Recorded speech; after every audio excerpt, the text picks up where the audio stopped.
Welcome to the Slop Farm. Enjoy the video. You start by selecting continuity mode on the digital multimeter and fitting a good battery so readings are reliable. Once done, make sure the circuit is fully powered down and any capacitors are discharged to avoid false results.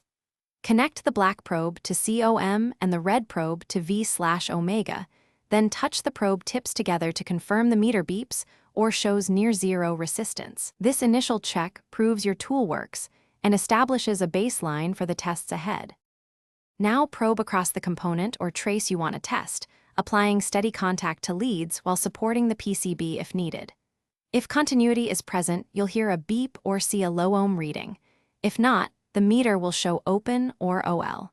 For resistors, compare the measured resistance to expected value.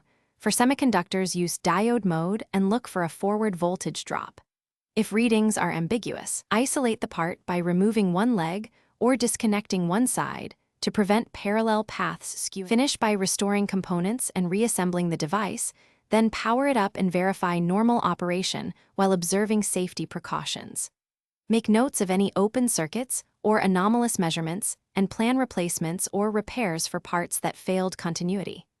If something goes wrong, no beep or odd values.